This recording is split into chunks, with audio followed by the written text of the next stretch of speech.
22 जनवरी को अयोध्या में भव्य राम मंदिर में प्राण प्रतिष्ठा का आयोजन है। मैं भी प्राण प्रतिष्ठा से पहले जो अनुष्ठान होते हैं उनके यम नियमों का पालन कर रहा हूं। बीते दिनों मुझे अनेक मंदिरों में दर्शन और वहां सफाई करने का सौभाग्य मिला है। पीएम मोदी ने केरल से देश के घर घर में और हर मंदिर में राम ज्योति जलाने का ऐलान किया है। 22 जनवरी को प्राण प्रतिष्ठा अयोध्या में होगी, लेकिन श्री राम ज्योति उस दिन शाम को देश के घर घर में जलेगी, हर मंदिर में जलेगी।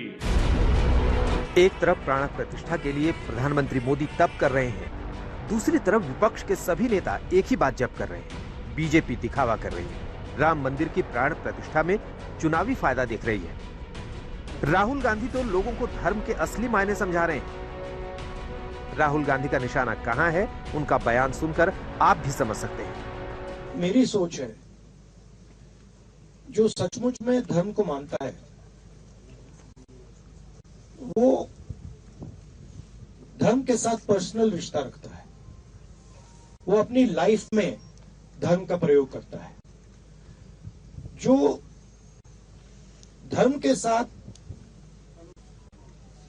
पब्लिक रिश्ता रखता है, मतलब जो धर्म यहां पे पहनता है,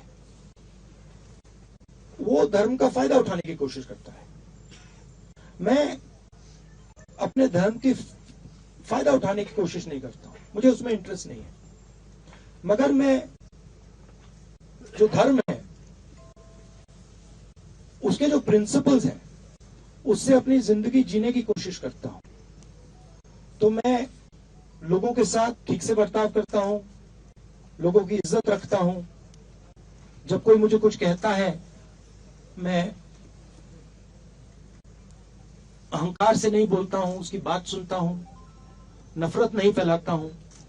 यह मेरे लिए हिंदू धर्म है और इसका मैं अपनी जिंदगी में पालन करता हूं।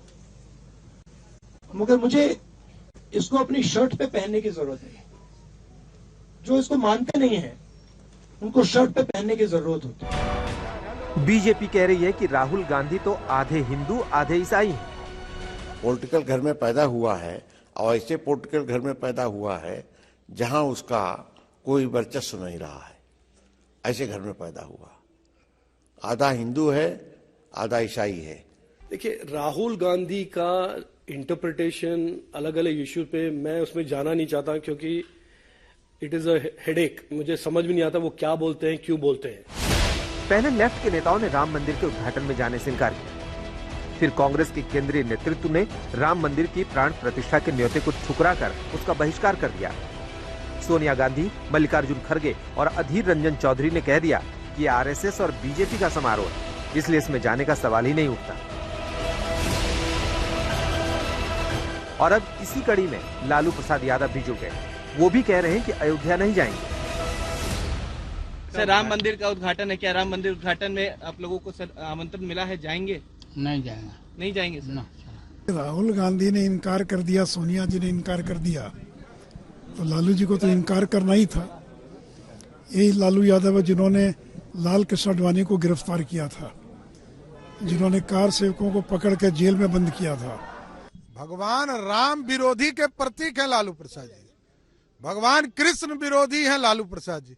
यह दुनिया जानता है। ये तो अपराध के प्रतीक है ना, भ्रष्टाचार के प्रतीक है, गुंडों के प्रतीक है लालू प्रसाद यादव। इंडिया गठबंधन के नेता एक के बाद एक रामलला की प्राण प्रतिष्ठा में जाने से मना कर रहे हैं, लेकिन शरद पवार ने जो कहा है उसमें एक बड़ा पॉलिटिकल दाव नजर आता है। 22 जनवरी को प्राण प्रतिष्ठा के कार्यक्रम में जाने से शरद पवार भी इनकार कर रहे हैं, लेकिन उनके कहने का तरीका देखिए। 22 जनवरी को अयोध्या में हो रहे प्राण प्रतिष्ठा समारोह का न्योता मिला, इसके लिए मैं आभारी हूँ। मर्यादा पुरुषोत्तम राम भारत ही नहीं, विश्व भर में फैले करोड़ों भक्तों की श्रद्धा और आस्था के प्रतीक है। अयोध्या के समारोह को लेकर राम भक्तों में उत्सुकता और आतुरता है और वो भारी संख्या में वहां पहुंच रहे हैं। उनके माध्यम से इस ऐतिहासिक समारोह का आनंद मुझ तक पहुंचेगा। 22 जनवरी के समारोह के समापन के पश्चात श्री रामलला के दर्शन सहजता और आराम के साथ किए जा सकेंगे। मेरा अयोध्या जाने का कार्यक्रम है, उस समय श्रद्धा के साथ रामलला जी के दर्शन करूंगा। तब तक राम मंदिर का निर्माण भी पूरा हो चुका होगा। शरद पवार भी कांग्रेस की तरह ही 22 जनवरी को प्राण प्रतिष्ठा के कार्यक्रम में शामिल होने से मना कर रहे हैं, लेकिन उनका अंदाज ऐसा है कि सांप भी मर जाए और लाठी भी ना टूटे।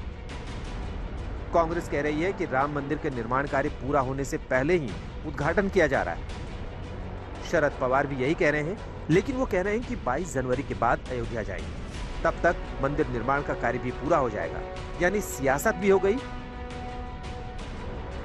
और राम भक्तों के भले भी बन गए। आरएसएस ने, बीजेपी ने 22 तारीख को एक चुनावी flavour, election flavour, political flavour दे दिया है। इसीलिए कांग्रेस प्रेसिडेंट ने इनकार किया वहां जाने का। जहां तक धर्म की बात है, हम सब धर्मों के साथ। यहाँ तक मेरी बात है, वहाँ भीड़ बहुत होगी और ऐसी स्थिति में मैं जाना पसंद नहीं करूँगा। सवाल ये है कि राम मंदिर और हिंदुत्व के जिस मोर्चे पर बीजेपी को वोट बटोरने में महारत हासिल है, क्या कांग्रेस राम मंदिर के उद्घाटन के न्योते को ठुकराकर 2024 में अपना फायदा कर पाएगी? पटना से रोहित सिंह के साथ आज तक ब्यूरो।